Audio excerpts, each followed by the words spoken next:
They're breaking up too. Counselor, you're okay right now, but maybe your internet's not as strong. Maybe that's why you're seeing that little daisy wheel. It's because he lives in Western Hill. Good evening, ladies and gentlemen, and welcome to the council meeting for Monday, November the 13th, 2023. Please rise for the playing of the national anthem and a moment of reflection.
Please be seated.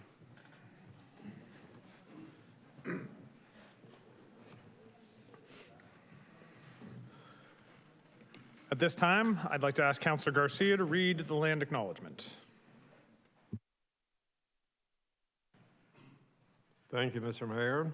The land on which council meets today is the traditional territory of the Haudenosaunee and Anishinaabe peoples, many of whom continue to live and work here today. This territory is covered by the Upper Canada Treaties and is within the land protected by the Dish with One Spoon Wampum Agreement. Today, this gathering place is home to many Indigenous peoples made up of First Nation, Inuit, and Métis. The Dish with One Spoon Wampum Agreement should remind us of our responsibility to ensure the Dish, the territories on which we live and work, is never emptied, and that we take care of the land and its inhabitants in a way that ensures its future sustainability. Thank you, Councillor Garcia. And thank you everyone for joining us this evening. I'd like to begin this evening with condolences. On behalf of council and city staff, I would like to extend condolences to the family and friends of longtime St. Catharines resident Ron Burton French. Ron worked at General Motors for 33 years before retiring in 1986 and was a founding member of the Grantham Optimist Club back in 1954. His passion was volunteering his time with the club and giving back to his community. Ron was also inducted into the St. Catharines Sports Hall of Fame in 1999. So again, our condolences to Ron's family and friends. He will be missed by the community. Earlier this month, I had the opportunity to take part in the Ontario Auto Mayors Caucus, where we discussed challenges and opportunities with regards to competitiveness, EV adoption technology, industry updates, and more. Of specific note, we discussed for quite some time the issues surrounding car theft in Southern Ontario. Council will note there is a motion from OBCM on our correspondence report that I'm hoping we'll endorse tonight with regards to policy changes that will help alleviate the threat of car theft here in Ontario. Earlier this month, it was an honor to have Her Royal Highness, the Duchess of Edinburgh, Sophie of Wessex, as well as Her Honor, Elizabeth Doddswell, the Lieutenant Governor of Ontario, join the Lincoln and Welland Regiment and the citizens of the City of St. Catharines for a service of remembrance at the Cenotaph at Memorial Park. It was a beautiful weekend of events organized by the Lincoln and Welland Regiment, and it was an honor for the Duchess to make time for the people of St. Catharines. So again, on behalf of Council, thank you to the Lincoln and Welland Regiment for all the work they put in over the last couple of months. Over the last 2 weeks, I've had the opportunity, along with many members of council, to get out to our local legions to attend Remembrance Day ceremonies, dinners, and other events. I'd like to thank everyone involved in the planning of the services of remembrance across our city.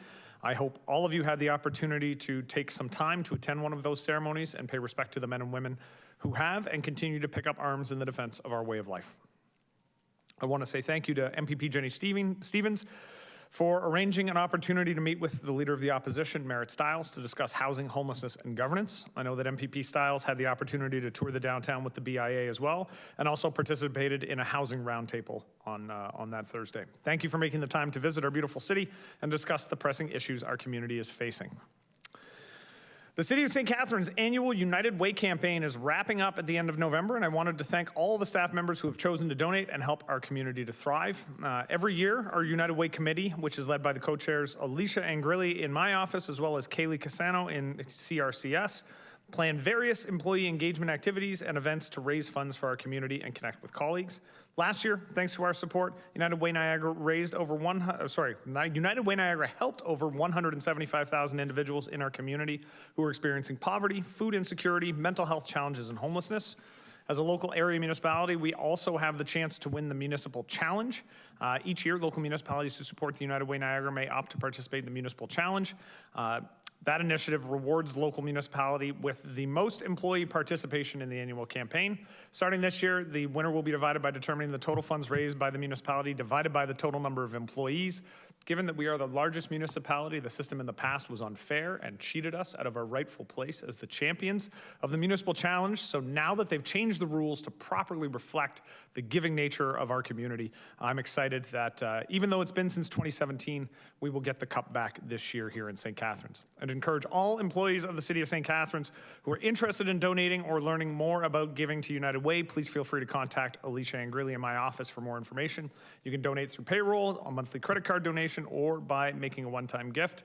I will say when I came here to the city last year, on a full-time basis, I switched my United Way contribution over to the city, and so I make my contributions through my payroll deductions. I encourage anybody who hasn't had the opportunity to do that. The campaign develops a company culture of community impact, helping others and changing lives while also growing bonds between staff members as they work towards a shared goal. So thank you to the United Way Committee and dedicated employees for your commitment to making Niagara a better place for everyone who lives here. Some congratulations. First of all, earlier this month, the city hosted our annual Arts Awards at the First Ontario Performing Arts Centre, an event that was dedicated to honoring the hard work, creativity, and dedication of our local artists, businesses, individuals, and organizations. It was a great opportunity to celebrate the outstanding achievements and contributions that the nominees make to our local arts community. I want to thank Deputy Mayor Phillips for attending on my behalf that evening, and congratulations to all of the nominees and the night's winners. There were a couple business openings I was lucky enough to get to. The first one was Adonis Salon with owner Odetta Lorimer. It's 206 Pelham Road. Beautiful facility, a salon facility on Pelham Road that's just recently opened. And I also wanted to give congratulations to the Chelsea International Clothing Store that was opened in the Fairview Mall. And congratulations to Ranjit and Sunjit Singh for that. A couple of upcoming events before we get on with the meeting. On Monday, November the 20th at 5:30 p.m., we are celebrating the launch of the Niagara Health Foundation's Celebration of Lights fundraising campaign with the lighting of the holiday tree at City Hall. The annual Celebration of Lights provides individuals with the opportunity to honor loved ones during the holiday season and recognize the frontline heroes of Niagara Health for their dedication. I hope to see all of you there. And additional to that, at this time of year, there are lots of different ways you can give back to organizations in the community that are providing services, many of which the community relies on. In addition to the Niagara Health Foundation Celebration of Lights campaign, there's also the Hotel du Shaver annual Snowflakes and Angels campaign. And on December 8th, it is the 19th annual Great Holiday Food Drive right here at City Hall in, actually at Market Square behind us. We've also launched the Tree of Giving campaign. It's an initiative that supports Community Care St. Catharines and throws through the donations of new unwrapped gifts, gift cards, or monetary donations, which will be distributed by Community Care to families throughout the year. In addition to supporting those charities, my SCORE Fund will also be supporting the Stockings of Love initiative this holiday season. Stockings of Love is a program started by St. Catharines resident Janice Ford Spencer, and the focus of the program is to provide stockings of goodies to seniors who are alone for the holidays across our community. This could include things like word puzzle books, socks, pens, wrapped candy and chocolate, winter hats and scarves, hand sanitizers, any other items that you think a senior at Christmas time would enjoy. The goal this year is to distribute more than 2,000 stockings to seniors in St. Catharines, and we'll be collecting stockings at my office at City Hall as well as many other areas across the city, so please stay tuned to my social media for more information. Before we move on, is there anything that any members of council would like to add to the mayor's report for this evening? So I've got Councillor Stevens, and then I think I've got Councillor Phillips. Councillor Stevens? Thank you, Mr. Mayor. Yeah, I was honored to visit the Polish Society Hall on behalf of the Polish Legion Branch 418 on Sunday the 5th to do a wreath laying, and it was also the celebration of the 105th anniversary of Poland's independence.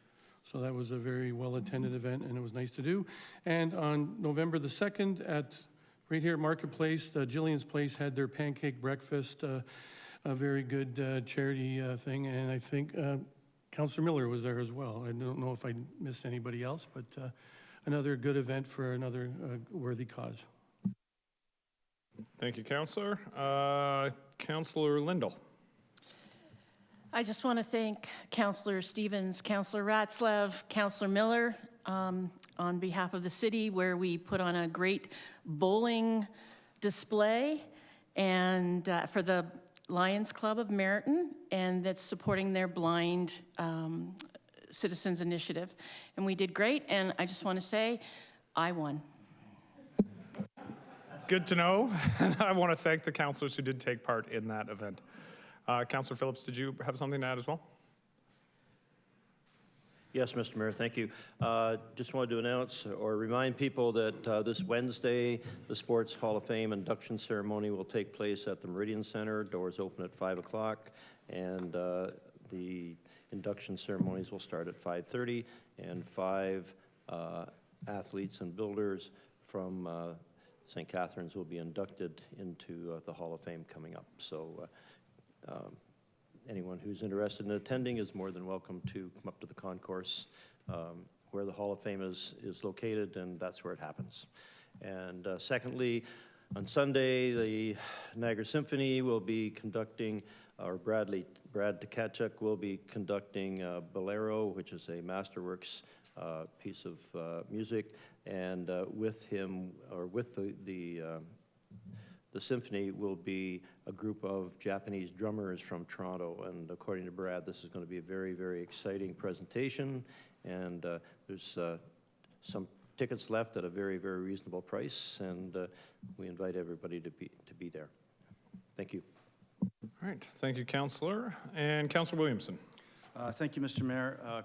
Councillor Garcia and I would just like to thank the Branch 350 Port Dalhousie Legion for hosting the Remembrance Day ceremony, which always happens the Sunday before traditional Remembrance on the 11th. Unfortunately, it did conflict with Duchess Edinburgh's visit and big event, but we still had a nice turnout and the weather was good. So Councillor Garcia and I just want to express our appreciation to the Legion for doing so. And, yes, and Councillor Phillips was there. I think that was it, because everybody else was downtown. Oh, yes, Regional Chair Jim Bradley was also there, yeah. Well, and I appreciate that, and I will say it was unfortunate that the Lincoln and Welland Regiment did organize their service of remembrance at the same time as the Polish Legion and Branch 350. Unfortunately, due to security concerns, that information couldn't be out there publicly until very close to the event. So I'm very glad, and it was good to hear that councillors got out to support the two community events, in addition to those who attended at the Memorial Cenotaph downtown. So thank you to all. All right, seeing no more, I will look to the clerk for the adoption of the agenda. There are no amendments to the agenda, and there's just one piece of additional correspondence, which has been placed in Council's SugarSync folder. It's additional correspondence from Hospice by Niagara. It's related to item 6.4, sub-item 13. That was existing correspondence from Hospice. This is just updated information from them. Thank you. Can I have a mover and a seconder to adopt the agenda as amended? Councillor Lindell, Councillor Garcia. All those in favor? Opposed? And that is carried. And I will say to those councillors online, I see you, so I appreciate those who are voting with their hands.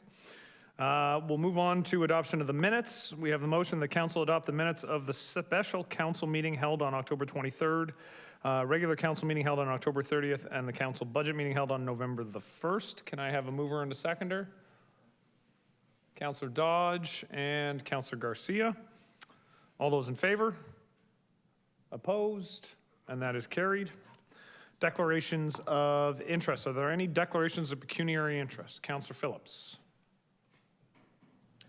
Yes, Mr. Mayor, 6.4.7. I have a conflict there. My son is is an executive of the AGCO. Thank you, Councillor. As a reminder, don't forget to submit the written statement as well via the online form. Excellent. Thank you, Councillor. Any other declarations of pecuniary interest? Seeing none, we'll move on to number 5, which is the motion to move the consent reports. The council approve the consent agenda, save and accept those items brought forward for discussion. Can I have a mover for that? Councillor Townsend. Councillor Ratzlaff. Yeah, thank you, Chair. Can I just request that we pull consent item 6.14?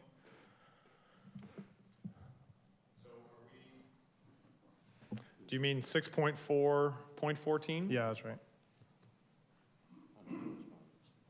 Okay, was there, Just so just that, for discussion or to raise just for awareness? discussion, yeah. Okay, sounds good. So we'll move that to the end of the discussion agenda. So save and accept 6.4.14, which is the correspondence from Niagara Transit Commission regarding the proposed operating and capital budgets. And with that, did I have a mover? Oh, Councillor Kushner. We'll go with Councillor Kushner. Okay, Councillor Kushner?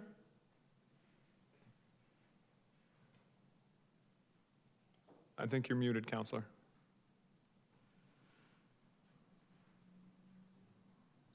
Yes, I did move it, Mr. Mayor. Okay, excellent. All right, I will look to the clerk to read the list of the consent reports and call the recorded vote. Today's consent agenda includes item 6.1, Planning and Building Services, update to the St. Catharines Register of Non-Designated Cultural Heritage Properties. Item 6.2, Financial Management Services, PeopleSoft Implementation Update and Financial Policies. Item 6.3, Engineering Facilities and Environmental Services. Engineering and Construction, ST 18-10, Master Servicing Study for Sanitary Sewer Award of Project. And item 6.4, Legal and Clerk Services, Council's Correspondence, save and accept sub-item 14. Councillor Kushner. Yes. Councillor McPherson.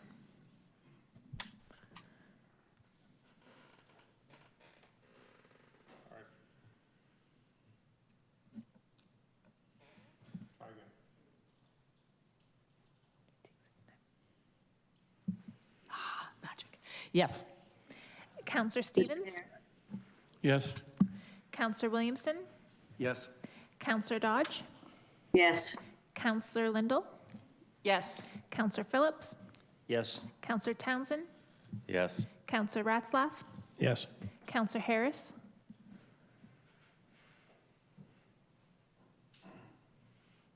Councillor Harris. Yes. Councillor Garcia. Yes. And Mayor Cisco. Yes. And that's carried.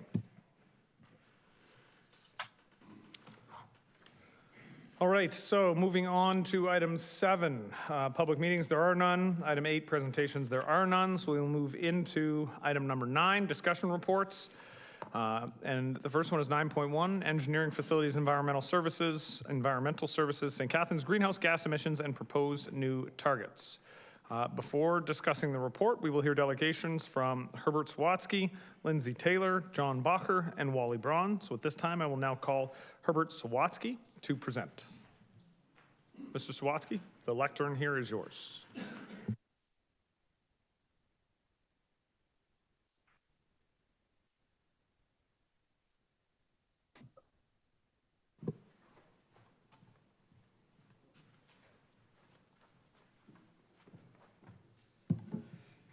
Good day, councillors. It's a privilege to be here with you. I appreciate the opportunity to speak to this motion. I want to say that I was very happy to see this recommendation from your staff. I like the ambition, I admire it, and I like the initiative. You may not be aware, but in the last few weeks, both the city of Montreal and the city of Nanaimo in BC have each resolved to phase out natural gas in their municipalities. They're taking dramatic action to do so. We cannot afford to be adding any more natural gas to our systems, and we have to reduce what is currently there. This report, I understand it's not a motion, this report is ambitious in its scope, and that's important. We have to be ambitious. We all need to do our own part. Every jurisdiction needs to do its part of every level of government all around the world.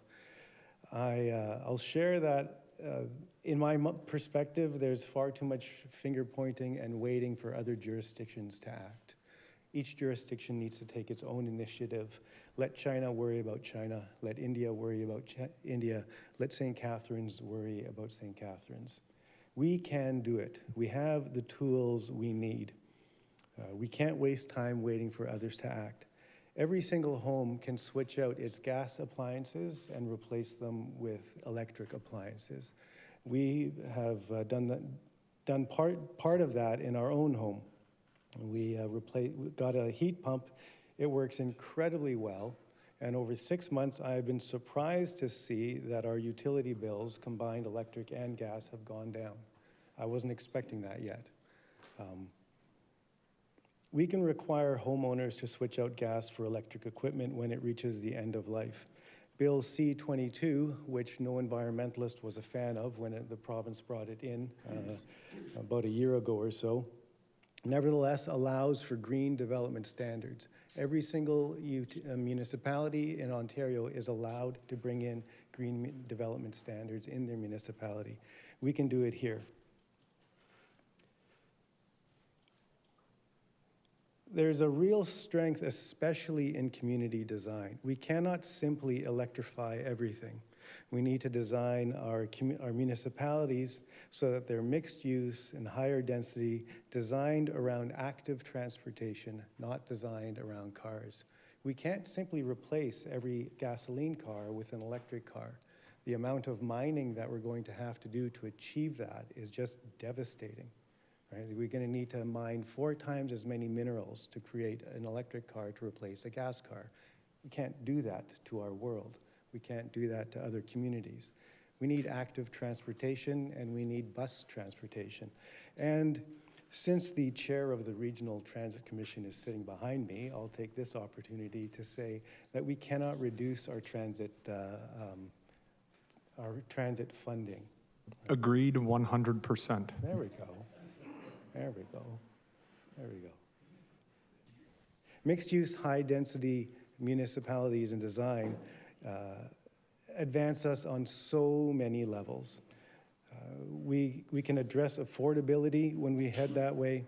We can address equity issues when we head that way. Since there are a few other people who want to speak as well, I won't use 10 minutes, but I want to finish with this story. I'm a pastor. A number of years ago, one of my parishioners turned 90. We had a great big party. And in his speech, he said, "My next goal is to turn 100 years old or die trying." He repeated it until we laughed, but let's be ambitious. Let's take this on. Let's do it. Let's do everything we can. I also happen to cheer for the Buffalo Bills and the Vancouver Canucks. Now, we all have many people have sports teams that they cheer for. We don't mind if they lose when they play as hard as they possibly can. Let's be a team that plays as hard as we possibly can. Let's aim for this goal or die trying. Thank you so much for your time. Thank you, Mr. Sawatsky. Folks, I appreciate the enthusiasm, but I will get yelled at by a lot of different people if I allow clapping. And I will just say, Mr. Sawatsky mentioned 10 minutes, so I just wanted to clarify, it's actually a 5-minute. So you did wonderfully. You stayed under the 5 minutes. I just want to make sure everybody's aware. It is a 5-minute time limit at St. Catharines City Council. With that, there is always time for questions, so Councillor Williamson. Thank you. Through you to Mr. Sawatsky. Mr. Sawatsky, you mentioned Niagara Regional Transit, and I did happen to read a report in the paper, and the manager of transit is talking about continuing to buy diesel-fueled conventional diesel-fueled buses versus going to hybrid or some greener alternative. I take it you think that it would be worth the extra expenditure, the extra investment from local taxpayers to go to the greener route? I absolutely do. Now, I read the article as well, and if I understood it correctly, they don't have a phase-out plan in place yet, and they're waiting for a few things to fall together in order to do that phase-out plan.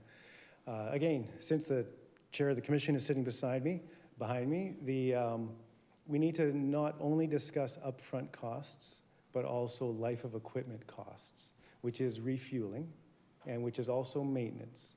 I understand for cars, I don't know the same about buses, but this should be looked into and studied. For cars, refueling an electric car is about 1/10 of the price of refueling a gas engine car. And the moving parts in an electric vehicle are again about 10% of what they are. So the maintenance costs in an electric vehicle are much, much lower. So those lifetime of equipment costs is how all purchases need to be calculated. Yvette? I'm on council. So I'll just ask those counselors at home if they want to make sure that they're muted. Conversations. Just to that point, we are actually, just for clarity, we're in the midst right now of studying exactly what those full life cycle costs are as a part of the due diligence, and this is very much on the work plan for our staff in the first term of Niagara Transit Commission. Yes, thank you, Mr. Mayor. Thank you, Mr. Sawatsky. Councillor Garcia.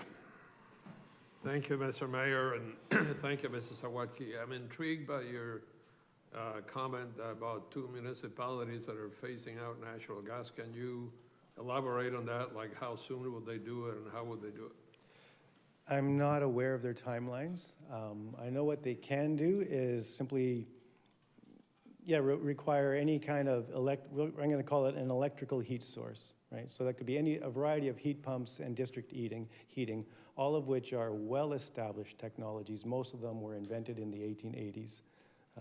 And then the other thing would be just every time a home needs to replace a piece of equipment, make sure it's an electrical equipment. So heat pumps for both air conditioning and for heating, electric hot water tanks, and then for appliances, again, electric stoves and the like. Yeah.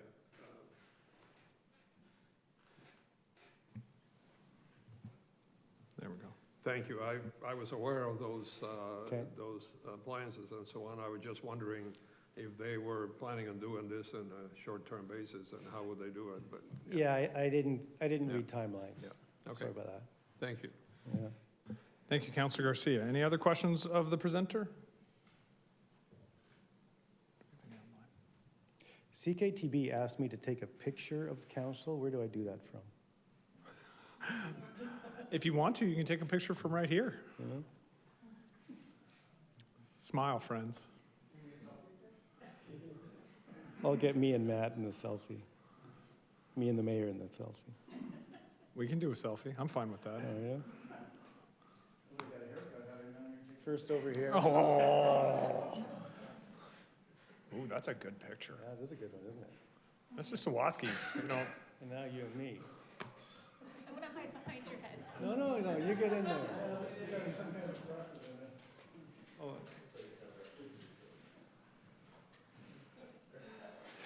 you held that for a long time. I try. Hashtag selfies with Cisco. Thank you for your time. Thank you, Mr. Sawatsky. I'll now call Lindsay Taylor to come and present.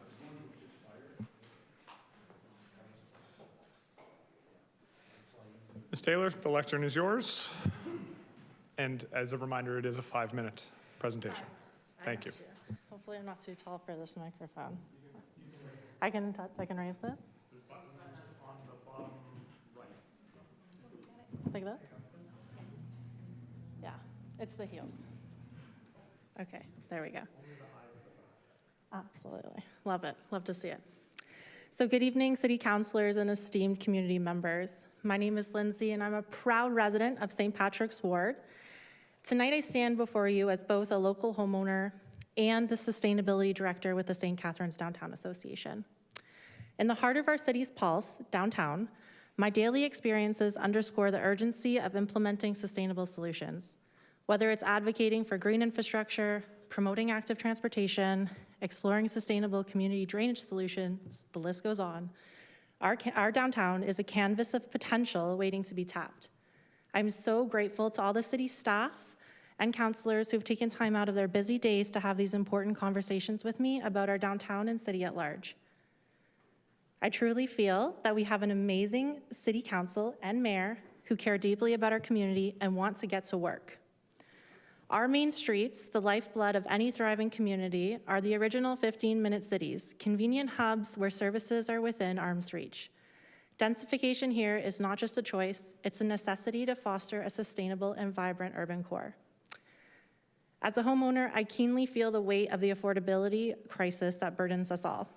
It's a shared struggle that unites us as taxpayers. Yet in facing this challenge, we also confront a cognitive dissonance. Our infrastructure, the very essence of our daily lives, shows signs of wear and tear. Whether that's sidewalks, roads, pipes, green infrastructure, the foundations of our quality of life are under strain. However, we stand united in our reluctance to pass the burden of these costs to the generations yet to come. The solutions we envision demand an investment today, an investment in a future that holds the promise of dividends for our community's well-being, and a 0% tax increase is not going to get us there. In our downtown, sustainability is within reach. Through our cycling leadership team, in collaboration with Bike Me Up Niagara, the Niagara Freewheelers, Glow Riders, city staff, and regional staff, the St. Catharines Downtown Association has made strides in cycling initiatives. We're now the first Ontario by Bike certified business district in the Niagara region, a significant achievement, I can tell you that. To elevate our advocacy, we're seeking grants for a feasibility study on a secure bike lockup downtown, ideally near the bus terminal, hint, hint, Garden Park, Carlisle parking garage. You get the point. This journey taught me the intricacies of modeling greenhouse gas emissions and how challenging that can be for community groups to do on their own. So if I can give any advice to staff, which is really tough because they're doing an amazing job, I encourage you to explore disseminated area level data for a more precise model of community transportation emissions and to make this model easily shareable with the community to replicate on projects throughout STC. Together, let's propel our city forward. Let's not merely settle for survival. Let's thrive sustainably. I call on the City Council to lend their support to the staff recommended targets for greenhouse gas emissions. And to my fellow community members, I urge you to join hands with us in this pursuit. Thank you all for your time and commitment to building a resilient and flourishing community. Thank you, Ms. Taylor. And I will look now to Councillor Townsend for questions. Thank you, Chair, and thank you for your presentation, Lindsay. Obviously, these are great targets and very ambitious. I'm just wondering what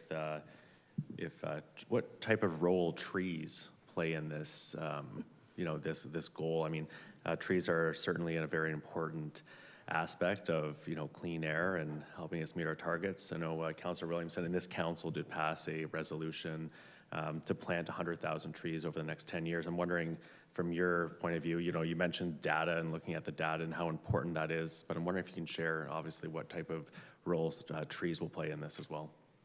I think that's an excellent question, and trees certainly do play a significant role in a sustainable future. I can speak to my experiences downtown. I can stress to council and to community members here that trees in particular in a downtown environment face unique stressors that perhaps, let's say, rural trees would not necessarily face. So I've had the pleasure of learning from our Municipal Works Department and Community Recreation and Culture Services to learn that when it comes to urban trees, there are a lot of costs involved, whether that's depaving, implementing a soil cell system, selecting the right tree, ongoing watering and maintenance. So there are many costs associated with this goal. But I do believe that this ambitious goal of 100,000 trees over 10 years is one that we can certainly strive towards. And of course, I'd love to see some of those trees downtown and along active transportation routes to get here. Thank you for that. And I believe the Downtown Association has put together a tree study, a tree report that I was fortunate to receive and have a look at. And I would encourage my colleagues to also have a look at this phenomenal document. I do have a copy of it that if you do want to have a look at it, I'm more than willing to share it with you. Thank you. If I can just make one more comment on that. Thank you so much for sharing that. I really appreciate some of your feedback, Councillor Townsend, in encouraging us to dream big when we think of our trees downtown. We just went with the best tree for the site in locations we knew we could get trees into tree pits. But if we had the opportunity to dream big and think about what our urban canopy could look like downtown and imagine those possibilities, I think that would be an amazing project to undertake. So thank you. Councillor Ratzlaff. Thank you, Mayor, through you. Thank you, Lindsay, for your presentation. It was great. We know each other a little bit, so I do know that, actually, I should ask, just to confirm, do you own a car? I don't personally own a car, no. We've had a discussion on council a few times just around lowering parking requirements for buildings in and around the downtown core.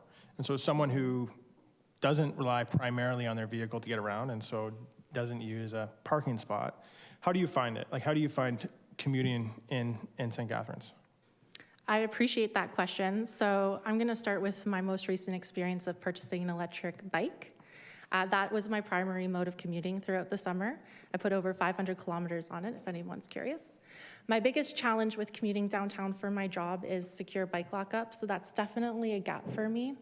Otherwise, I do rely on public transportation, and I must say that the bus system in the core of St. Catharines is very regular, and I appreciate how clean and efficient they are. It's just accessing the outer skirts of our town that I find a little bit difficult in connecting between communities. So if there were ever an opportunity to look at a demand model for transportation, I'd certainly encourage the city to pursue that. No, thanks for the insight. It's appreciated. Yeah, of course. All right, any other questions? Can I Seeing get none, thank you, Ms. Taylor. May I get a picture too? But For of sure. me? Yeah, 100%. But of me though. Is that okay? Sorry.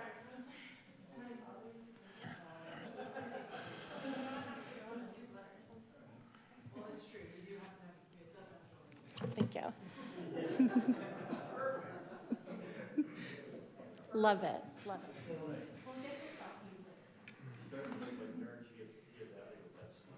I'm trying. Oh yeah, that's perfect. All right, thank you so much. I'll now call on John Bacher to present. Mr. Bacher, the lectern is yours.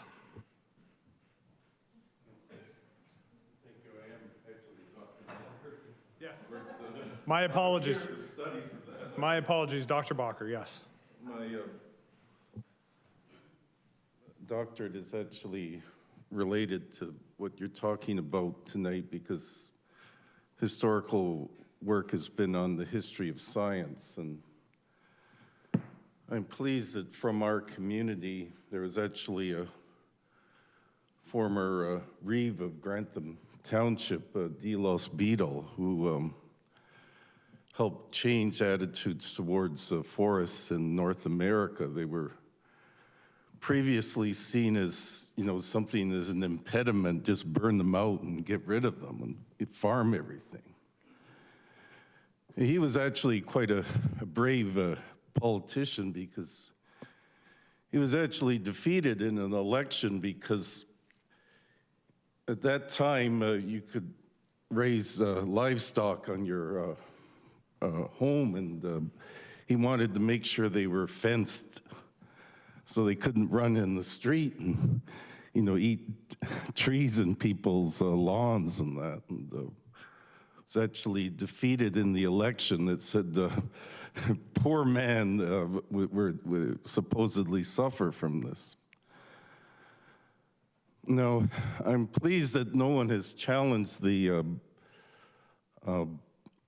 goals of the extent of reductions. These should have been achieved globally 10 years ago.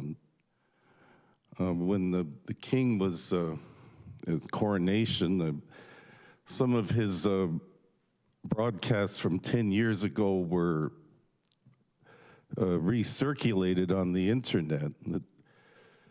If these sort of reductions had been achieved 10 years ago, these horrible forest fires we've seen in Canada in the past 2 years would never have happened. The community of Lytton would still be there instead of being a pile of ashes. We wouldn't have had that horrible air pollution this summer here from fires in Quebec. I'm pleased I certainly would like if these forest reports were shared with me. I was excited about the 100,000 tree, and I saw a comment in the standard that the staff made the good recommendation that some of these trees should be achieved by renaturalizing parks. It's always upset me to see, trees cut down in parks and having mowed grass in its place. And it is an easy thing to do and would actually save money. And that one approach is to have park zoning when the park isn't needed for a recreational field or some sort of use like that, definitely use, it should be naturalized. Also, I hope that what Mark Elliott once said about the St. Catharines Transportation Plan of 1964 is buried, no longer serves, because there are a lot of plans that need to be done. We have the former rail line that goes through the Meriton, never converted into active transportation for cycling or walking, and that's the sort of thing we could do if we had a real transportation plan instead of this antiquarian relic which should go to the museum.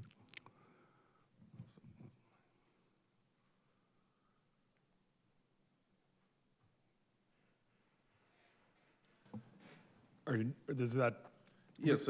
Okay. Yeah. Completion of your comments? Yeah. Okay. Yeah. Subject to, questions. Questions, of course. Are there any questions for Dr. Bacher? All right. Seeing Thank you. none, thank you so much, Dr. Bacher. And I will now call Wally Braun to present.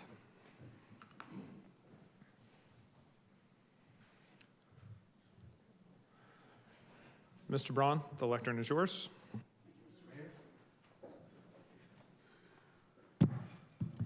Before I get started, I'd just like to give council a heads up that I sent an email within approximately the last hour. I have sent out a PDF. It's graphics rich, so that would help to follow along. By way of introduction, my name is Wally Braun. I grew up in St. Catharines, actually. The 15 Mile Creek was my old stomping ground, so I acquired an appreciation for nature early on. St. Catharines still has a soft spot in my heart, and being a member of the Town of Pelham Sustainability Committee, we're kind of jealous of the opportunity that you have here in St. Catharines by virtue of the fact that you have a higher density downtown core. So that makes the prospect of having microgrids and distribution systems, heating distribution systems, much more plausible. So I'm going to start out with the good news. The good news is that solar power is, and indeed most renewables, are now at a lower cost than fossil fuel electric power. In fact, if you look at the graphic, in 2010, the cost for solar power was still just slightly above 40 cents a kilowatt hour, and it's now down to approximately 6 cents a kilowatt hour. This is for, can you confirm that you have the graphic? Yeah. Thank you, thank you. So you can see the precipitous drop. This is also true of many others. You can see that gray smudge. The fossil fuel cost range is currently just below 20 cents and down to approximately also about 6 cents. So the moral of the story is that renewables, and in particular solar power, is now less costly per kilowatt hour than fossil fuel. This is good for our environment, and it's good for city operating budgets. Targets are nice, but how do we get from our present fossil fuel-based system to a renewable-based energy ecology? More good news. Low-cost storage is readily achievable through V2G-enabled electric vehicles and hybrids. The strategy there is to use these vehicles when parked as available storage. And that's 90% of the time. I mean, if you chart your day, you know, your commute times, less than 10% of your time generally, if you're not living in Toronto, is spent in your car. I have included a schematic of how the interconnection system works conceptually. And basically the EVs are connected. I noticed coming in that you have electrical vehicle charging stations. They're probably not V2G. That means they're not bi-directional. Most charging stations go one way. The essence of the strategy is to ensure that all future purchases are two-way so that the vehicles can then upload on demand to the grid when conditions warrant, when the cost and when demand is high. Through this strategy, over an EV's useful life of 13 years, plus another 10 years after the batteries are taken out and then used for permanent storage, non-mobile storage, an EV battery creates $38,000 of value.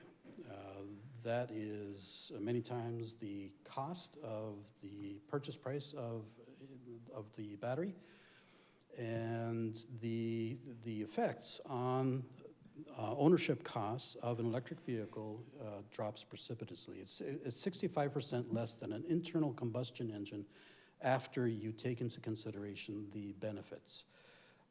And these benefits are shared. They're shared between the vehicle owner and between municipalities and energy users.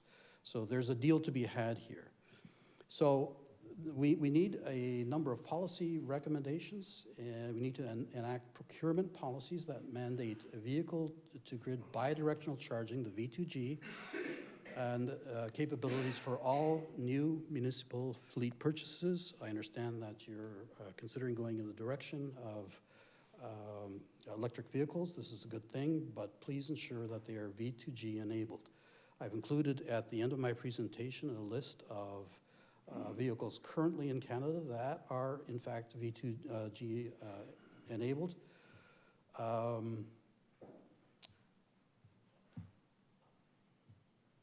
Right.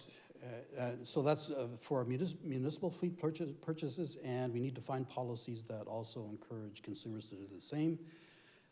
Secondly, we need to request that Ontario and federal associations of municipalities maintain listings of V2G vehicles, EVs and hybrid vehicles that are currently available on the Canadian market. This would encourage more vehicle providers to offer V2G as the default option. So once we've done that, we are in a position to encourage the rapid adoption of residential rooftop solar installations, advocacy of energy-friendly grid rate structures, adoption of local power generation, which is at least twice as efficient as the centralized option. And through the adoption of these means of lower energy costs become available to the benefit of not only city budgets, but to all voters. Thank you for your time. Thank you so much, Mr. Braun. Are there any questions? I will also say well done on the timing. Thank you. That was A few seconds exceptional. over. You were very close. Yes. Councilor Williamson. Thank you, Mr. Mayor. Through you, Mr. Braun. Mr. Braun, if there's any immediate action you'd like to see us to take in the short term, what would your priority be? Policy? Yes. Well, what we're heading towards is a new energy ecology, and the thing is there are no simple answers. What you need to do is to balance a number of these various policies. V2G is one. Making the downtown available, you have downtown easements available to exchange media for either microgrids, which is an alternative to the main grid. If Ontario Hydro continues with its current monopolistic practices, then you really need to take a look at starting up your own microgrid, and that's economically viable downtown. Then you can increase the number of charging stations. You have a few already, but really as electric vehicle adoption takes place, the opportunity increases. And if you, as the mayor already mentioned, if you are looking at shifting over to electric vehicle buses, then the benefit is many times the $38,000 that a car would be, because the capacity is proportionately higher. And it's essential, or it would be advantageous, to be able to leverage that and make all of that power available. You charge it overnight, and benefits would accrue to both the municipality and others. So it's a mix. I'm sorry, I No, that's fine. And just one other question. There's a graph that shows emissions per capita from 1990 and then till 2020 and then on to 2050. And what page is that? It's right near the end of the report. Okay. That one. It's interesting to me that we've seen this fairly precipitous, and it's a good news story, drop in the emissions per capita.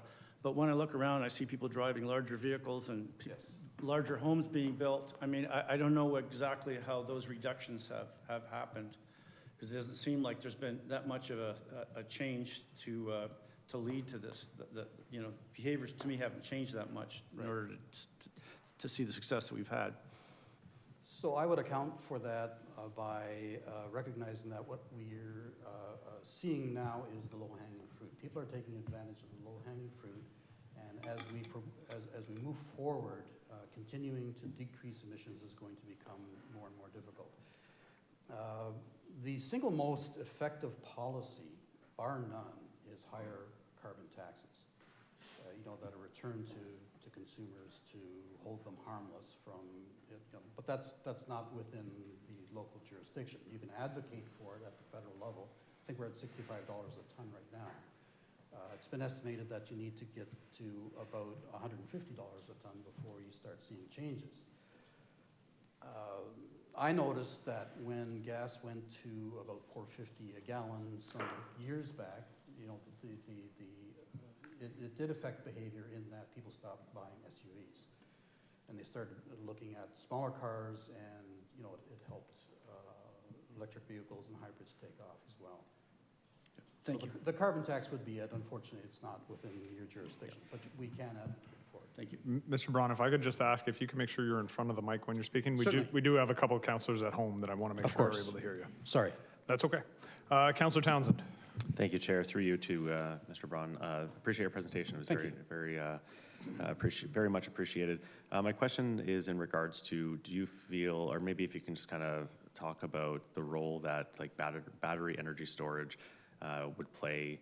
I know municipalities are slowly, especially like northern municipalities in Ontario, are investing in battery storage. So I'm wondering if that's something that if you're aware of, or any knowledge that you might have in that regard.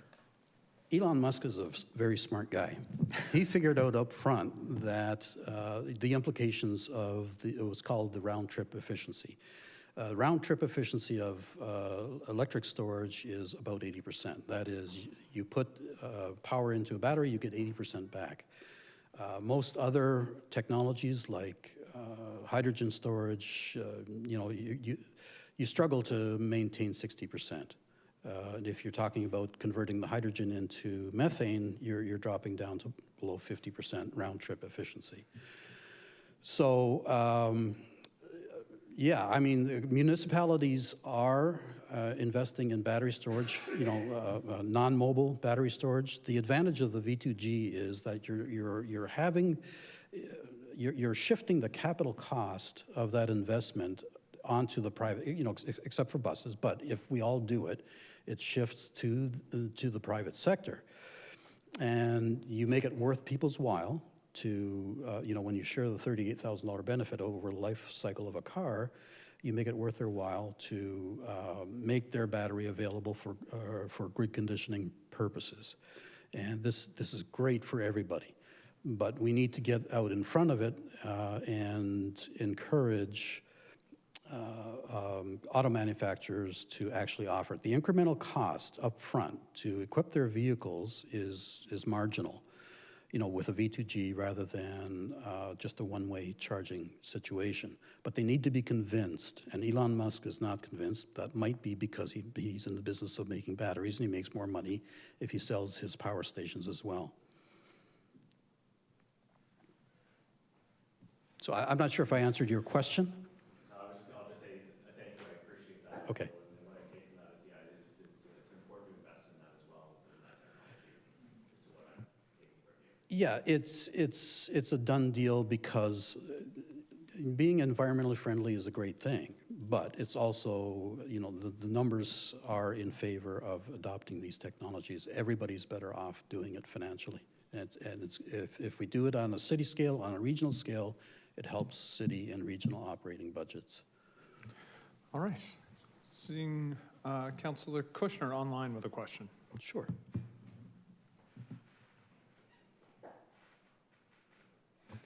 Councillor, if I could. Thank you, Mr. Mayor. There we go. Yeah, the question I had to Mr. Braun, I had difficulty hearing him, but my question is with respect to SUVs, which have bi-directional charging ability, how is that more efficient? Because I would have thought what is put into the battery would be what is taken out of the battery. Yes, SUVs in general are not efficient. You're essentially lugging around your living room with you. So, in general, you want to encourage people to invest in smaller cars. How is it efficient? I'm sorry you didn't hear me previously, but to recap, the round-trip efficiency of battery charging technology is on the order of 80%. So you get back, if you put in, any charge that you put in, you get 80% back, about 20% is lost in heat. And that is one of the most efficient energy storage technologies that we have. The only one that's more efficient is pumped storage, such as what we have at the Queenston Reservoir. That might be about 85% efficient. I don't know if that answers your question. Yeah, I'm still having trouble comprehending the 80%, but thank you. Yes, there are, from a thermodynamic point of view, it's almost impossible to achieve 100% efficiency. Cars, internal combustion engines are on the order of, they've gotten to be about 25 to 30% efficient. When I was growing up, they were about 20% efficient. By the time you factor in braking, your actual efficiency on the road without regenerative braking, you're in single digits. So 80% is remarkable. It's a remarkable engineering feat. The fact that it's already at 80% efficiency. And that's something that, it's a latent resource that I think it behooves us to investigate thoroughly. Okay, could you comment on some studies that are suggesting that SUV is not more environmentally friendly than the standard gasoline-powered car? I'm sorry? EVs. Yes. In general, because of the mass and the frontal area, the wind resistance, SUVs are a non-starter. Whether they're internal combustion engine or whether they are electric vehicles, they're a non-starter.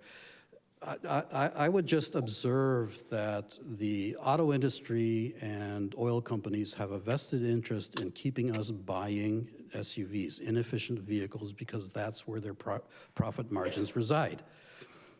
So when you ask me, are there studies that indicate that SUVs are more or less efficient, or they're arguing in favor of SUVs? Yeah, there probably would be. But as carbon taxes take hold, as at the federal level, as a matter of public policy, I think we're going to see people slowly getting away from SUVs, unless if they happen to need it, for larger families, or if you need a truck, for an example, for a business, that's still a legitimate use. But people are going to be moving away from SUVs in my view, or Thank you. I would hope so. Thank you. Thank you, Councillor Kushner. All right, seeing no other questions, thank you very much, Mr. Braun. Thank you for your time. And can I get a councillor to move a motion to receive the delegations? Councillor Phillips, seconded by Councillor Williamson. All those in favor? Opposed? That is carried. So on to the report. Can I have a mover and a seconder? Councillor Townsend, Councillor Williamson, moving and seconding the report recommendation, which will be placed up on the screen momentarily. And Councillor Townsend, did you wish to speak first? Councillor Townsend. Thank you, Chair. Through you, I just want to thank staff for all the work that was put into this. It's certainly it's an ambitious goal, but it's certainly, as we've heard tonight, it's something that I also believe that we can accomplish. And again, just want to send my appreciation to all the work that was put into this by staff, and I'll be in full support of this report and you know, hitting these targets for 2050. Thank you. Thank you, Councillor. Councillor Williamson. Thank you, Mr. Mayor. It's really heartening to see that we have had some presenters, once we had a little environmental issue on the agenda, that they came out in numbers. And actually, I can't help but think of a good environmentalist, a good friend who's a former regional councillor and commissioner on the Niagara Escarpment Commission for many years, Don Alexander. I know that he would be here tonight if he hadn't passed away on October 22nd. So I know he's here in spirit. Just in fairness to staff, the question that I asked to Mr. Braun in regard to the graph that show our numbers trending in a favorable direction, I just wonder if they could perhaps speak to that. I mean, some of it we could probably take some credit for. Some of it would be happening just because people are adopting more energy efficient.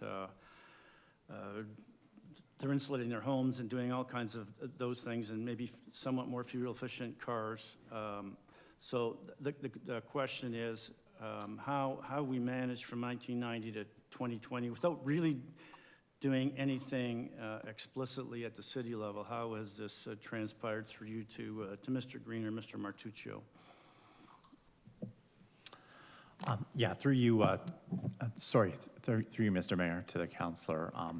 So we don't have a detailed breakdown of the emissions kind of per sector. One of the largest things for sure is the phase out of coal-fired power plants on the for electricity generation. So that's happened since the 1990s for sure. So that was a huge reduction in and of itself. In addition, it is a little bit kind of what you mentioned, as any new home that's built is going to be much more efficient than older homes. Some people have renovated older homes with insulation or newer appliances, newer vehicles. They're going to be more efficient than vehicles from the 90s, no matter what type they are. So there's a number of factors that way that are not necessarily specific to St. Catharines, but it's kind of the work that kind of the community has done. Thank you very much. I'm just looking at global surface air temperature anomalies for October. And in the last 6 months, June tied for the hottest month ever recorded. July obliterated the record for the hottest July ever recorded. August off the charts, September off the charts, October off the charts. The report talks about 1.5 degrees, meaning that standard, and the Paris Accord talked about being far below 2 degrees versus the pre-industrial numbers. And the Northern Hemisphere right now apparently is at 2 degrees more, and the information I'm looking at has the world at 1.7. So we're in a real predicament. And while this is a good initiative, and I'm thrilled to see it, we have a lot of work to do because with global warming comes all the negative consequences of climate change. We're talking about extinctions, an extinction crisis that's happening as we speak. And in my own neighborhood, I see trees being cut down that don't need to be cut down, particularly on some private properties where I think with a little initiative, we could have prevented that from happening. Trees aren't mentioned specifically in this report, but Mother Nature gave us trees. They're a incredible invention. Provide shade. They cool us through evapotranspiration by bringing water up through the trunk and to the branches and out through the leaves. I just made a few notes here while we were talking. Store water during floods. Prevent erosion by holding the soil together. That is, the roots do that. They provide us with oxygen, one of the essential ingredients for life. Filter CO2, stores carbon. They can be windbreaks. They can be habitat, places for creatures to live. So, yeah, I'm in favor of it. I won't go on at length, but we're really at some tipping points here and are going to have to take some serious actions, both at a municipal level and beyond. Thank you. Thank you, Councillor Williamson. Councillor Ratzlaff. Thank you, Mayor, through you. Thanks again, thanks for staff for the report.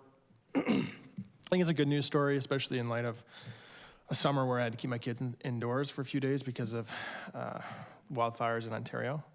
I just had a quick comment and a question, and I'll try not to go too far afield here. The two examples that are given in the report that will help reduce emissions, I think both of them brought up in the presentations, but one of them is gentle density. The other is active transportation, and we're going to have our active transportation master plan in front of council pretty soon, so I'm looking forward to that. And I'm excited about the potential of both these things to help us reduce emissions. But I wanted to say that transit's been brought up as well, and I'm on the Transit Commission. And I think that both those two things work in tandem with a robust bus system, a robust transit system in St. Catharines. The benefits that we see in regards to emission reduction increases exponentially if we have buses that come frequently and are running across the city. And not to get too far afield, but there's also affordability issue there, right? A denser city is more affordable. Bus pass is cheaper than having a car. And when you can walk somewhere, you don't have to fill up your car with gas. I know we're not directly responsible for buses anymore, but myself, Councillor Dodge, and Matt Cisco sit on the commission. So I just wanted to raise that and raise the point that there was the region did defer the budget back to the commission, requesting that we look at increasing fares and decreasing service. And that's, I guess, concerning to me. So I guess my question is it possible, along with this report, to ask staff to send a letter to the region outlining how a robust transit system will greatly aid us in reaching our goals outlined in this report to reach net zero?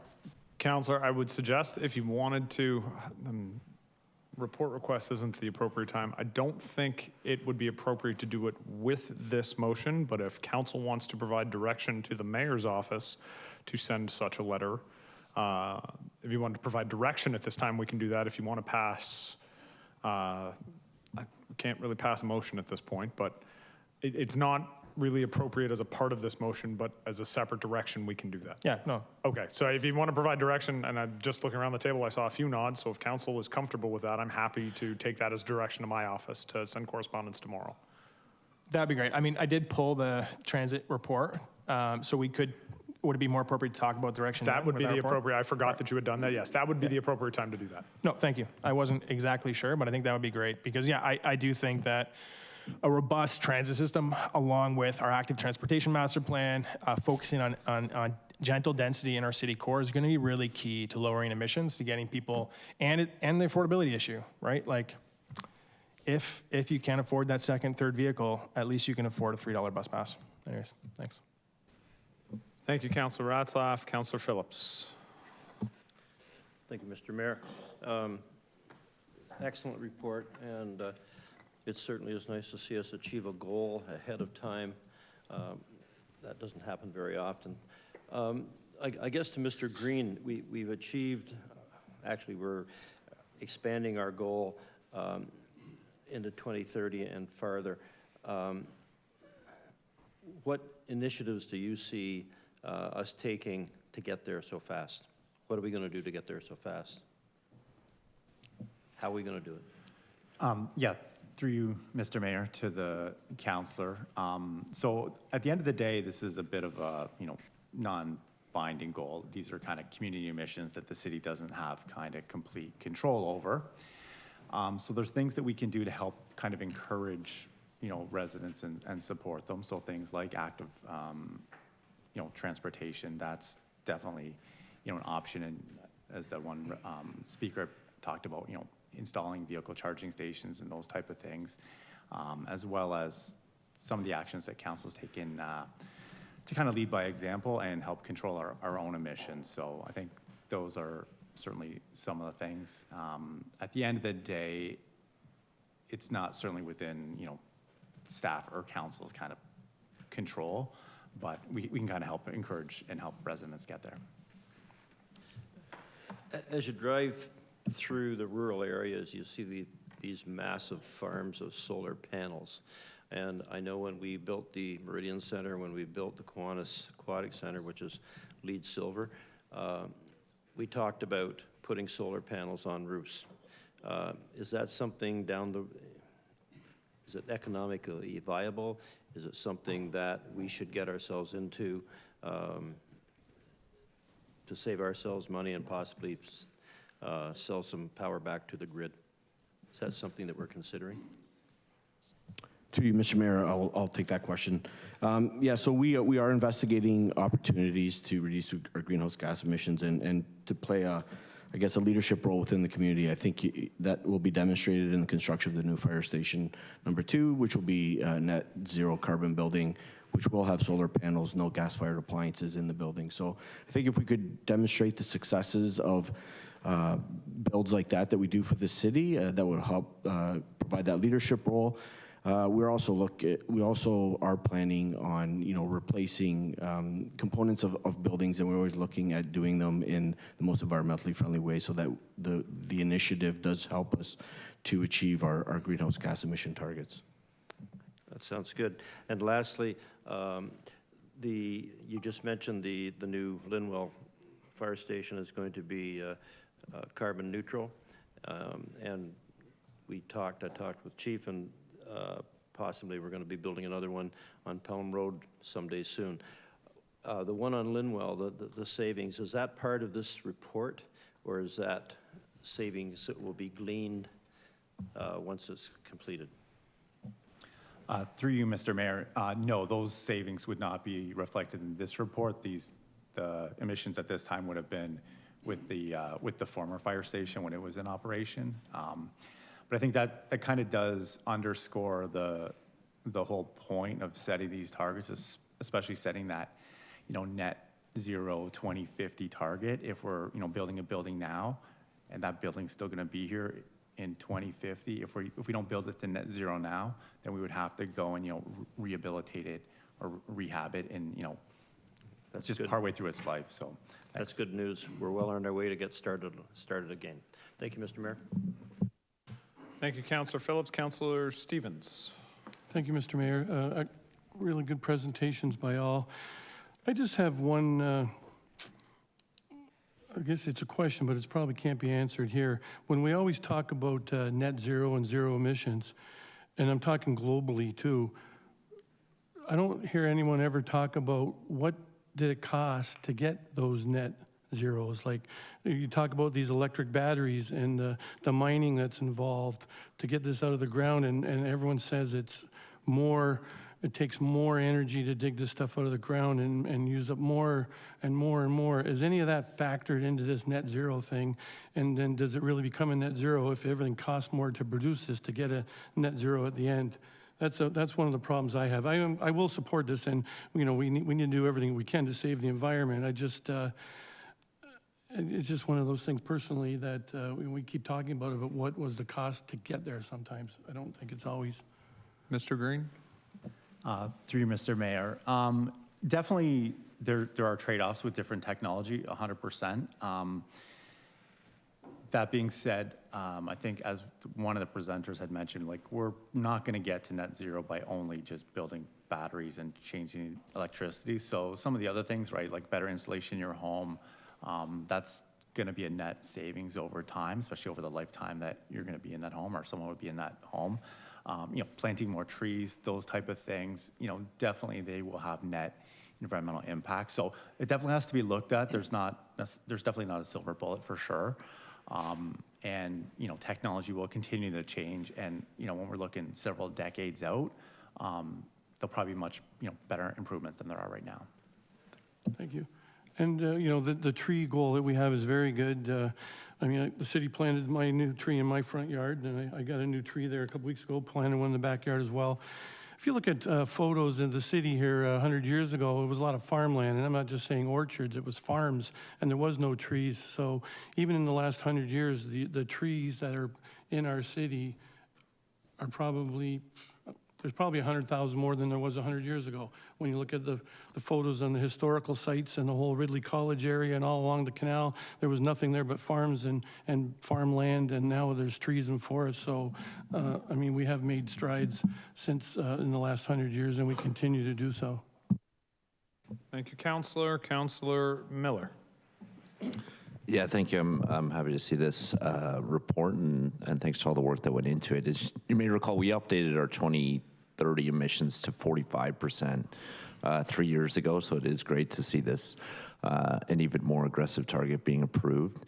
The only comment I really have is we say a lot around here that every night is budget night, and I think this report and going forward, it's going to be clear that every night has to be climate change night as well. And it says that, we are not in direct control of community emissions, but we have a large part to play in terms of the decisions we make around here, not just in leadership, but in setting the stage for reduced emissions. And since my time on council, we've often advocated for doing more on climate change mitigation through reducing emissions, but we've rejected sidewalks or bike lanes. We've had people speak against intensification. So I think it's important to remember that everything we do in here is going to have to be geared towards achieving these aggressive targets. And, I think a lot as we see the city build upwards, we're seeing it downtown, but it's going to probably have to spread to other parts of the city as well if we're going to have any chance of reaching these targets. And I appreciate Councillor Ratzlaff's comments on the active transportation plan. That will be key. So hopefully this is something, these new targets is something that gets referred to every single time that we're in here, because that's what it's going to take to get there. Thanks. Thank you, Councillor. Seeing no other comments, I will look to the clerk to call the roll.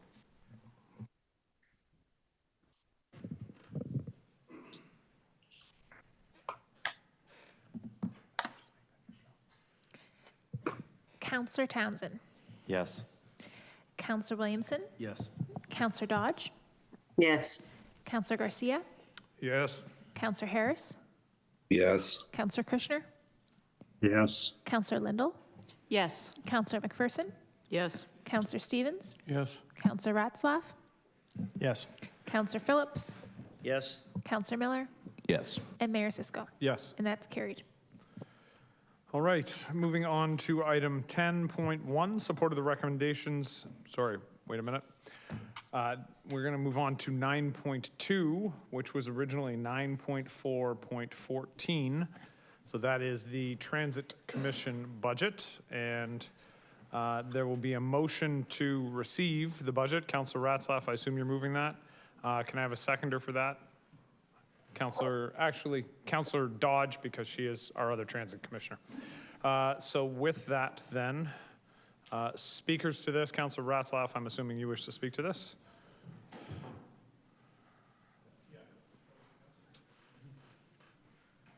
So just press the button, there we go. Yeah, I just wanted to bring this forward because myself, Councillor Dodge, and Mayor Matt Cisco are on the Transit Commission, and transit was something that we used to do in-house here in St. Catharines, and we don't hear about it as much as we probably used to. The budget also, I just want to provide an opportunity for folks to ask questions about the budget, or to at least make sure that you read it, because I don't always read all the consent reports. But also, I can share some of the struggles that we've had. I hope our director, Stout, doesn't watch this, because I'm sure she'll have lots of corrections for me. Mayor Cisco maybe can fill in the gaps. But in terms of, we had a question already in terms of the electrification of our fleet. This is something that we're working on. The commission, the Transit Commission has done a really great job this last year bringing the three together, the three different services together. We saw the three garages we got to tour. Two of them are in really rough shape and will require a decent amount of work. So that's one of the big budget items in our budget. The other big budget item that you'll find if you look at the budget is replacement buses. And so over COVID, last 2 years, I believe it was St. Catharines, Niagara Falls, and Welland, there was direction not to replace buses. And you want to be replacing buses every year, or else you end up with a fleet that all needs to either be replaced at once or a fleet that's non-existent, right? So this is a catch-up year for the commission around buying buses, and that's reflected in the budget as well. This budget here that was put forward is to maintain service and maintain fares. And this is something that was agreed to when transit was uploaded to the region. They agreed to maintain that, and again, if I get this wrong, I'm happy to be corrected, but maintain the fare price until 2025 and maintain service. The request from the region has been to look at increasing fares and decreasing service to decrease the budget increase. Again, that kind of goes against what was agreed to. And in terms of increasing fares, what we've heard from the director is that we're looking at doing that in 2025 when we have one fare for the entire system. And there is an argument to be made that service has been improved, and so there's a reason for the increase, right? If you're asking for an increase in fares but decreasing service at the same time, that's hard, right? Like, you're not gonna buy a product, you're not gonna spend more money on a product and get less product. That doesn't seem right to me. So I wanted to offer that kind of background to the budget, highlight it for folks to read. I think transit is really important for our city, and it's something that we should be keeping our eyes on as municipal city councilors. All right, thank you, Councillor Ratzlaff. I have Councillor Kushner followed by Councillor Stevens, and I'll provide comment at the end. Thank you, Mr. Mayor. I have two questions.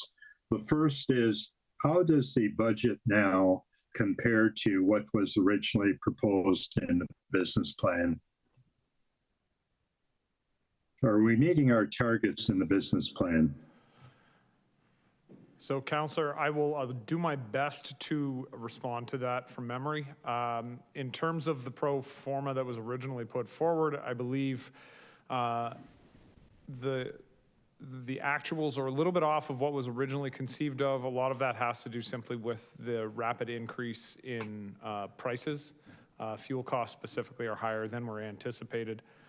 But for the most part, if I'm remembering correctly, we're very close to what was originally conceived of.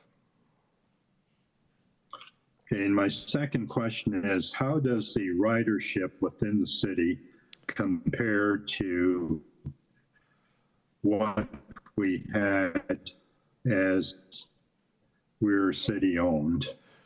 So in comparison to last year? Because my concern is that compared to when transit was city-owned. Yeah, so as compared to 2022, we are up. If we were to compare it to pre-COVID, Ms. Stout has said that the expectation is that we will be at or above 100% of pre-COVID ridership by next year. All of the numbers have been trending upwards over the last 2 years, and this year is a significant increase over last year. So as compared to last year, when St. Catharines Transit operated the system here in St. Catharines, we are up, but that's probably an unfair comparison. Compared to 2019, the last full year pre-COVID, we are almost at 100% if we are not surpassing 100% this year of pre-COVID ridership. Okay, so my question is that even though we've regionalized the service, we continue to have the same membership, same ridership in the city of St. Catharines as before. Is that what I'm hearing?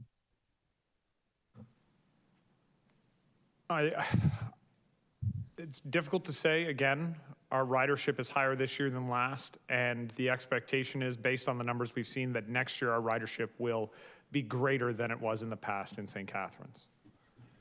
So Okay, well, that sounds like, sorry, go ahead. yeah, that sounds like good news, Mr. Mayor, because I had some doubts that our ridership within the city would have increased with regionalization. Then I'm very glad that we were able to exceed those expectations. Thank you. Thank you. Councillor Stevens.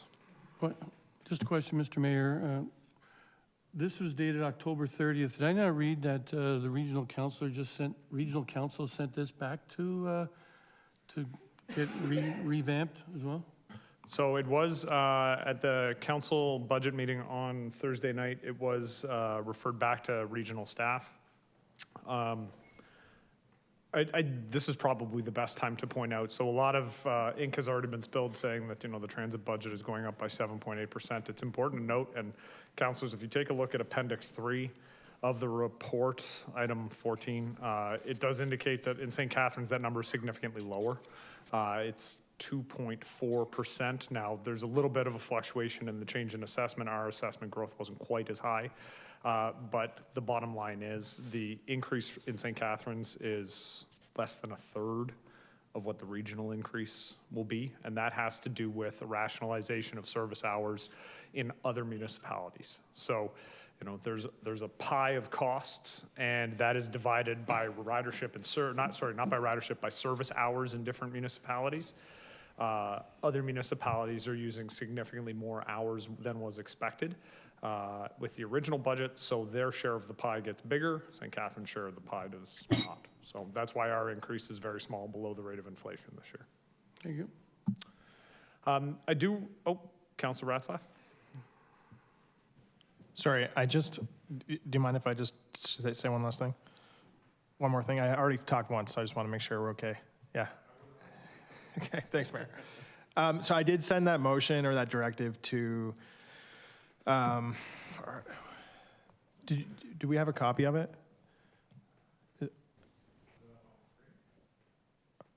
Yeah, okay, yeah. Sorry, I guess I just don't understand how the process works. I apologize. So the recommendation is there, and we're just going to vote for the recommendation, or we're going to vote to accept the report? So I would suggest that we add a clause at the beginning that council receive the report for information purposes, and that the mayor's office send correspondence on behalf of city council to regional council outlining how a robust transit system will greatly aid the city in reaching its emissions target by 2050. And I would suggest, and additionally, that no cuts be made to transit service, and that no fare increases be contemplated for 2024. That's very friendly. Yep. I mean, I took that as direction, but I'm happy to bring that. Yeah, and then the thought. Additionally, that let me just wordsmith this for a second. Yeah. And additionally, that no fare increases be contemplated in 2024. And I'm assuming it'll pop up in the screen in a second. I'm very confused. I hear you typing, Orexi, and I don't see anything changing. Wonderful. Okay, Councilor Ratzlaff, continue. Yeah, no, that's helpful. That's just what I was wondering. The other thing, the other comment I forgot to make, I was trying to get there the first time, but it's just about the electrification of the fleet. So there's our facilities that need upgrading, but there's also like a very large capital investment required to bring our garages up to a level where we can actually service batteries and electric vehicles. They're very heavy, they require lifts, and so we're nowhere close to being there yet. But hopefully with the plan that the commission's putting together, we can begin phasing that in as soon as possible. But in the meantime, we do need more buses because for me, like a priority is increasing frequency so that we get more people on the bus. For me, that decreases emissions just as fast, if not faster. I think actually a lot faster than electrifying the fleet. So, yeah, I mean, it's a balance between getting people out of cars and onto buses and spending a ton of money on electric buses. So, yeah, that's just last point I wanted to make. Councilor Garcia. Thank you, Mr. Mayor.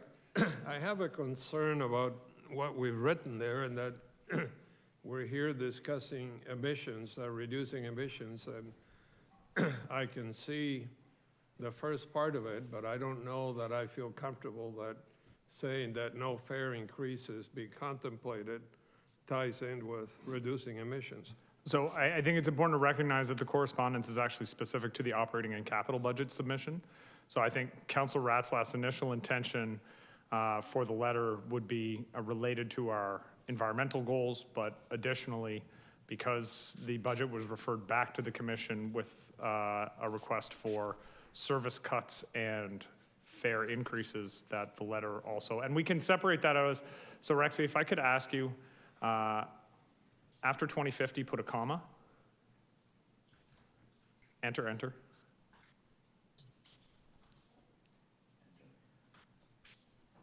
And additionally that, no, you were right. Okay. And additionally that no service cuts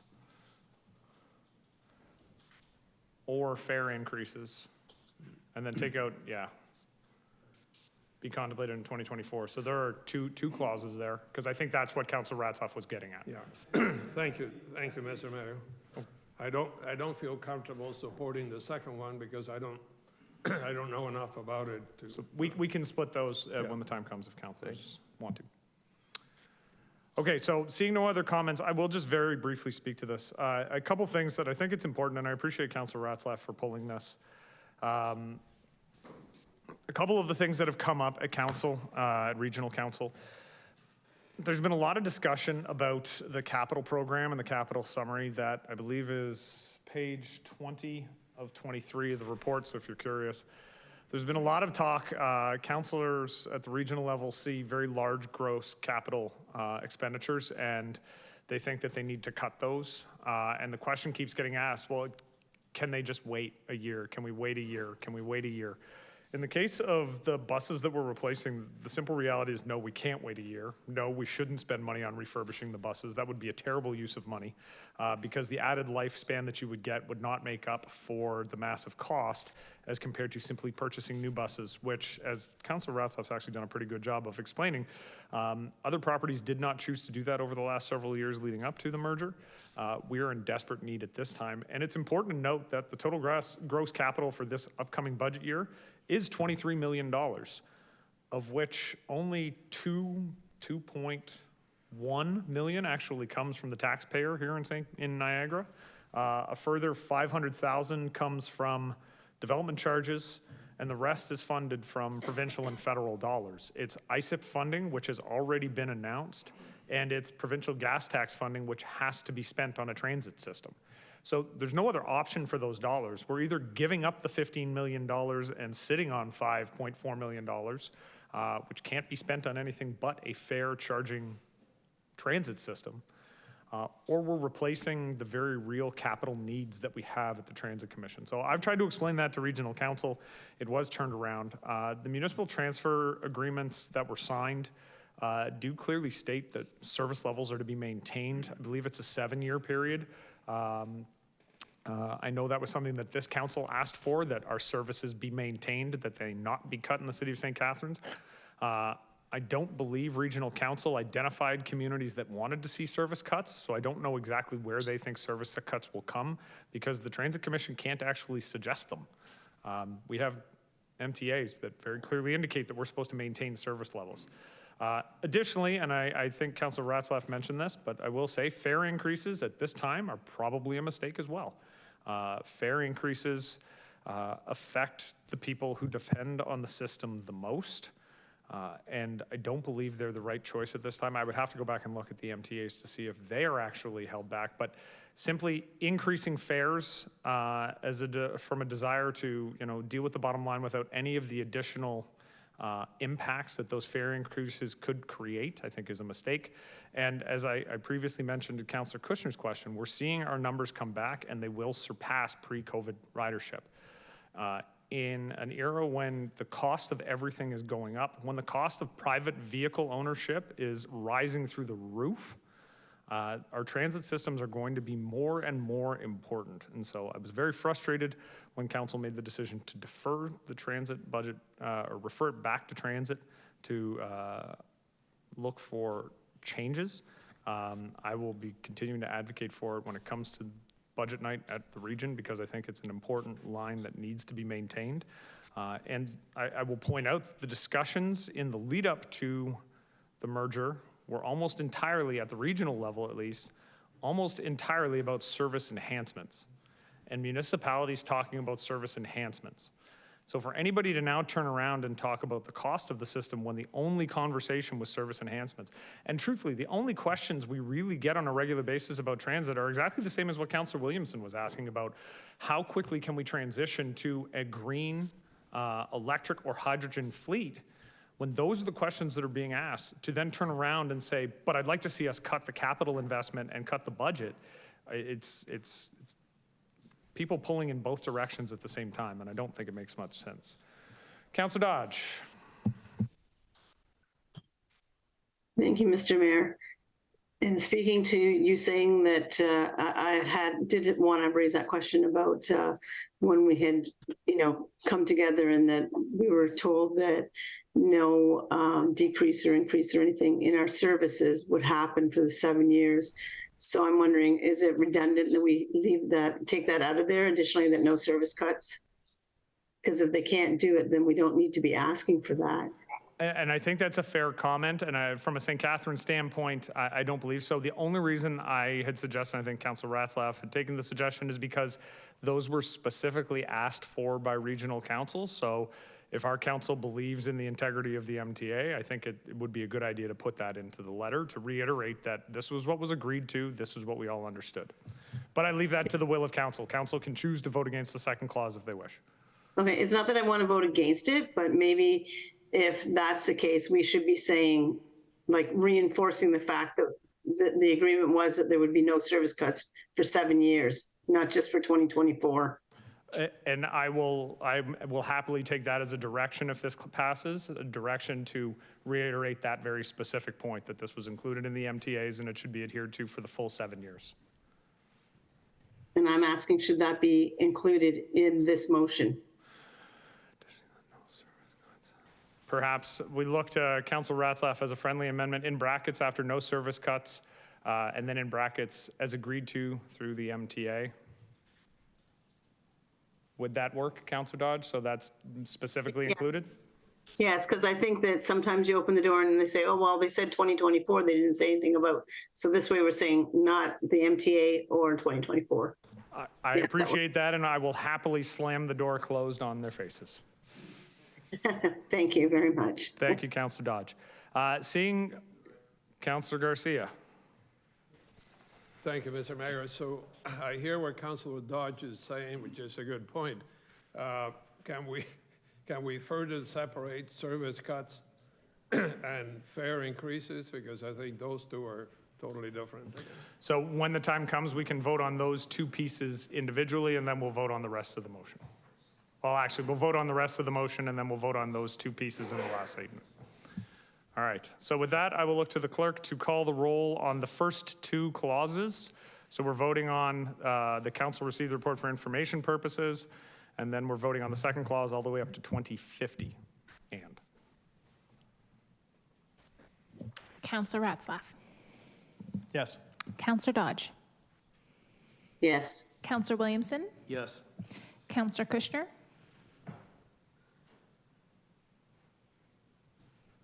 Councillor Kushner. Yes. Councillor Phillips. Yes.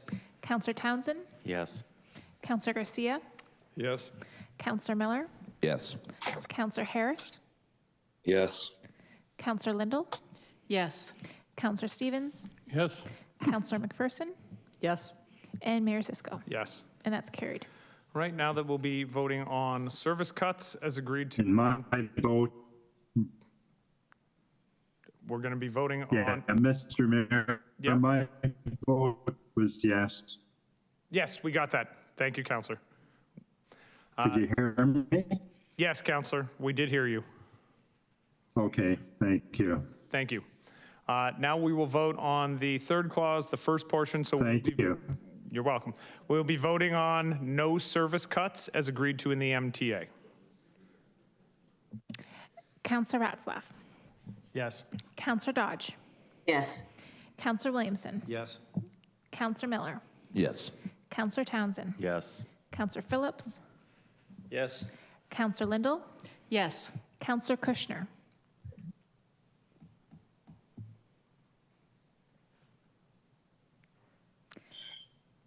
Counselor Kushner, you are muted.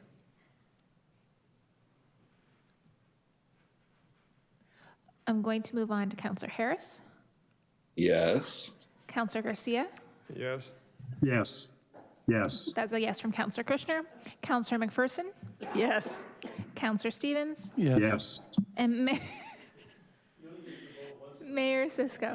Yes. And that's carried. All right, and now to the topic of fare increases. So no fare increases, and to the clerk. Counselor Ratzlaff.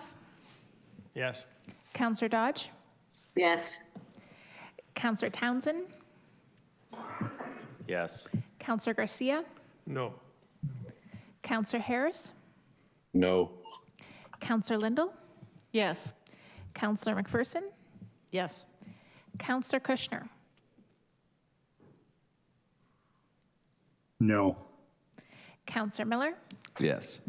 No. I said yes. Counselor Phillips. Yeah, you, Counselor Yes. Phillips, yes. Okay. Counselor Stevens. Yes. Counselor Williamson. Yes. And Mayor Cisco. Yes. And that's carried. We're having a night, folks. Item 10.1, support of the recommendations from the Renfrew County Inquest and declare intimate partner violence an epidemic. Moving this is Councilor McPherson. Do I have a seconder? I'll second it. Councilor Dodge. All right.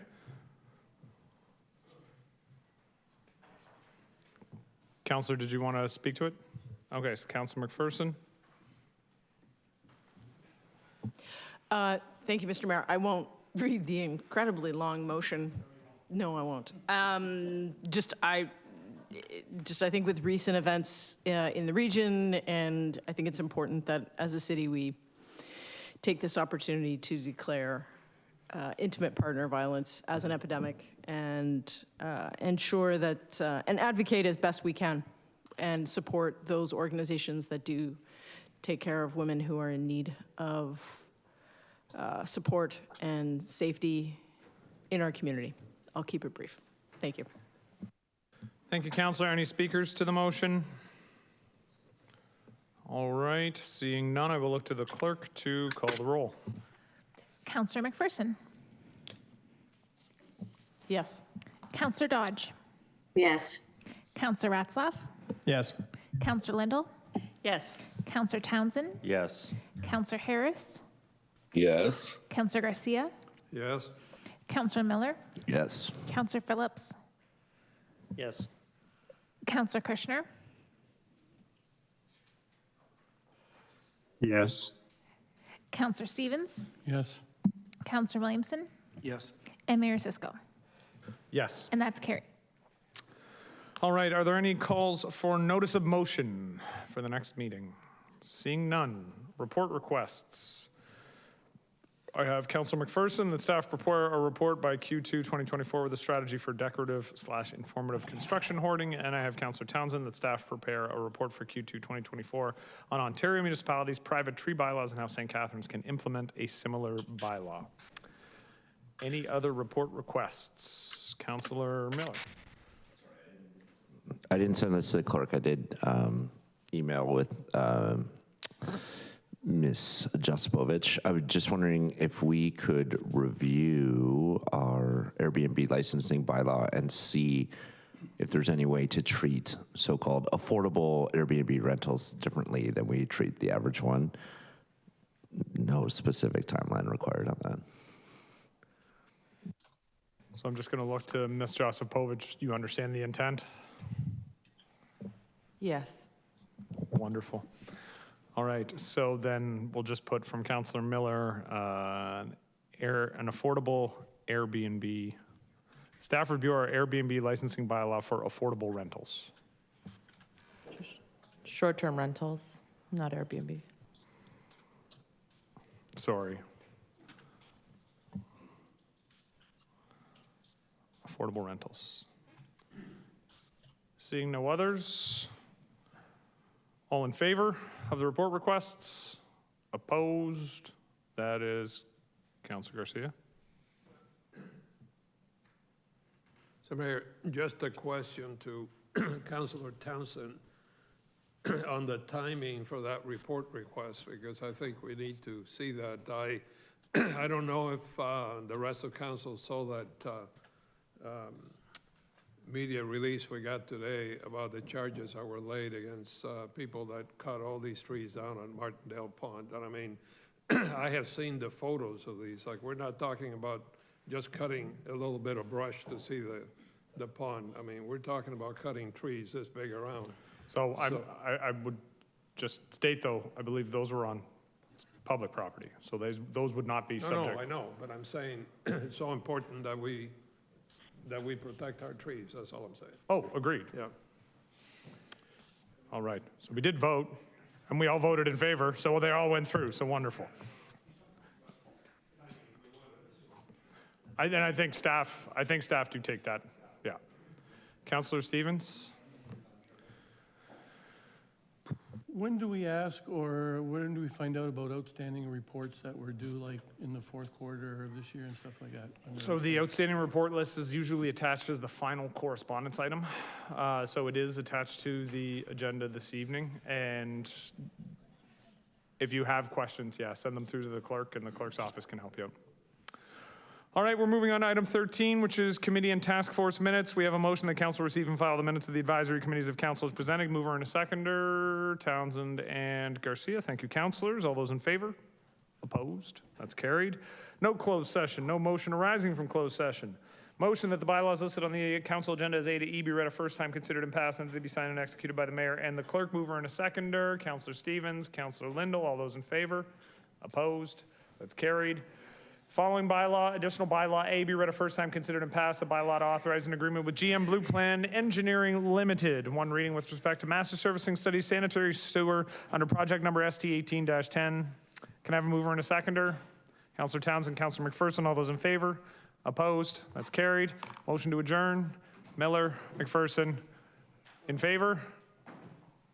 Good night.